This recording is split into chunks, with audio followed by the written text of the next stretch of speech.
की अकल ठिकाने लग गई। बीरबल से पूछा गया, इस हिंदुस्तान में कौवे की तादाद बताओ, दिल्ली में कितने कौवे हैं बताओ। बीरबल ने समझ लिया कि ये तो उल्टा सीधा सवाल है, इसका उल्टा सीधा ही जवाब देना होगा। कहा कि हुजूर, दिल्ली में कौवे की तादाद 5555 है।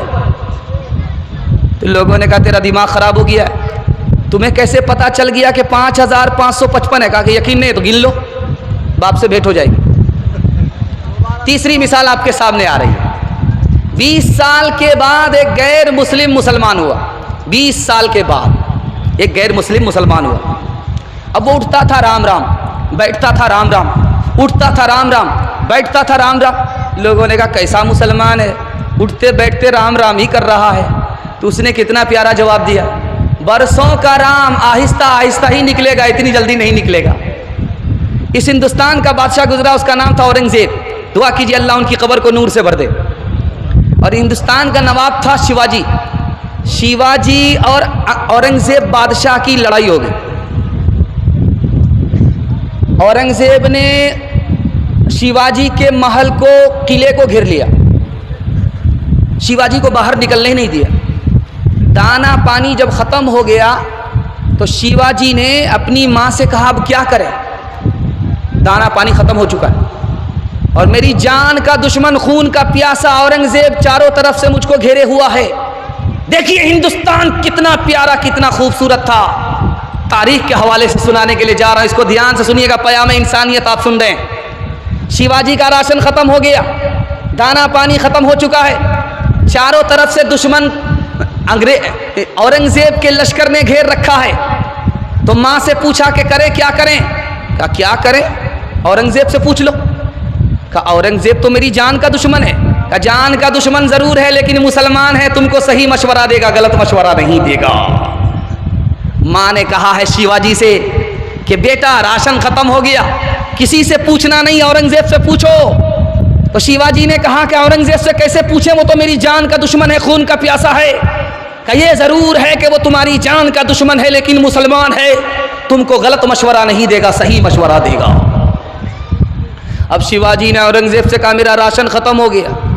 कहा क्या फ़र्क पड़ता है, जंग बंद कर लो 10 साल के लिए और राशन का इंतज़ाम कर लो, जब राशन का इंतज़ाम हो जाएगा तो फिर जंग शुरू कर देना।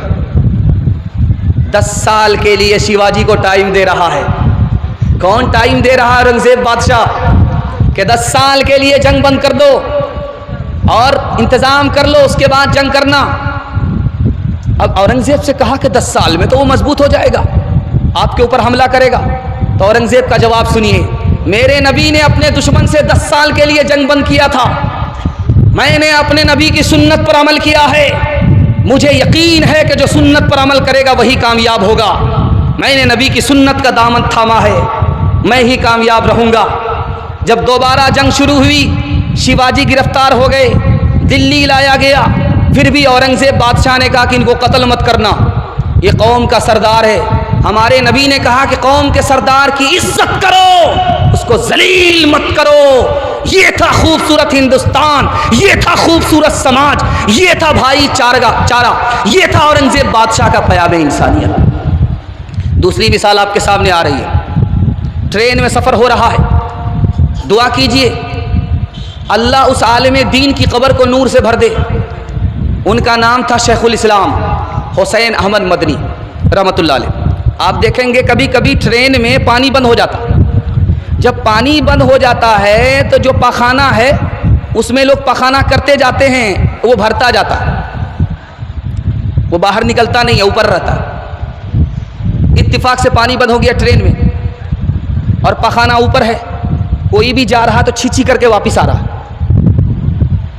तो हिंदू पंडित जी थे, वो गए छीछी करके वापस आ गए, अंदर गए नहीं, और गाली गलौज करने लगे कि देखिए ये क्या इंजन है, क्या ट्रेन है, क्या है, सरकार है, क्या है, कोई इंतज़ाम नहीं है। शेखुल इस्लाम मौलाना हुसैन अहमद मदनी रहमतुल्लाह अलैह सुन रहे थे। समझ में आ गया कि पखाना साफ नहीं है।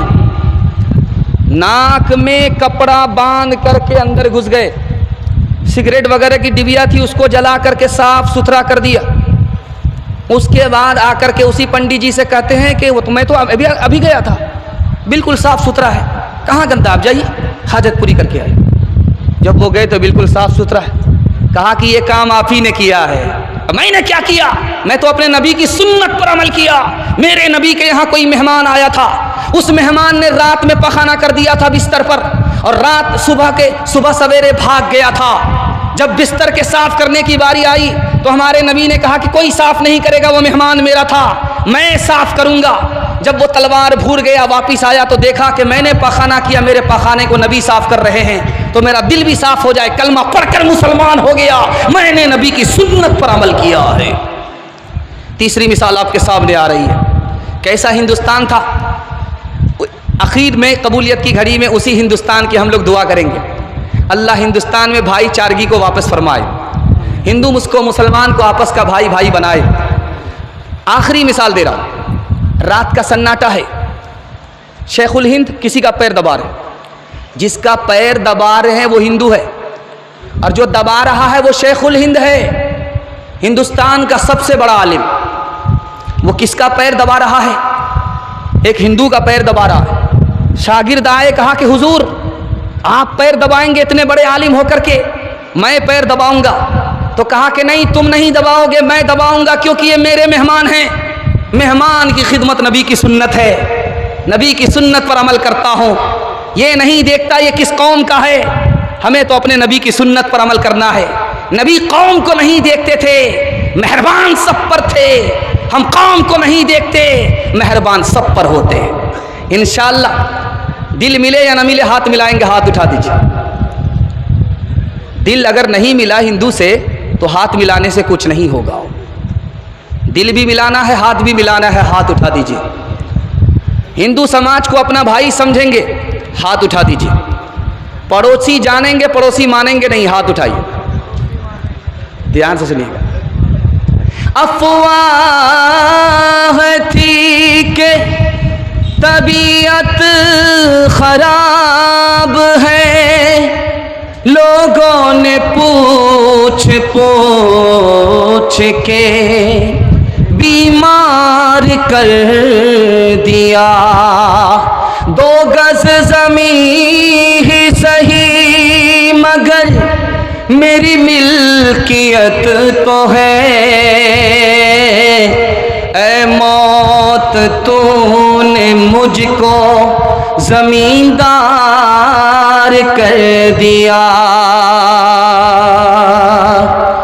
मैं जब मर जाऊं तो मेरी अलग पहचान लिख देना, बिना पहचान का शहरी हूँ ये उन्वान लिख देना।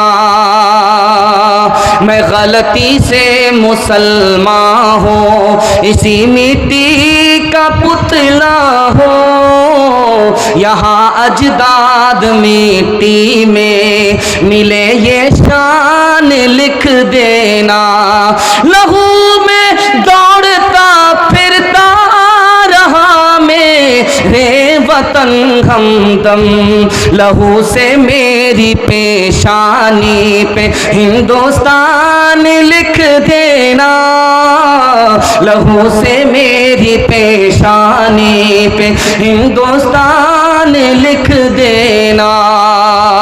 सारे जहां से अच्छा हिंदुस्तान हमारा, हम बुलबुले हैं इसकी ये गुलसिता हमारा।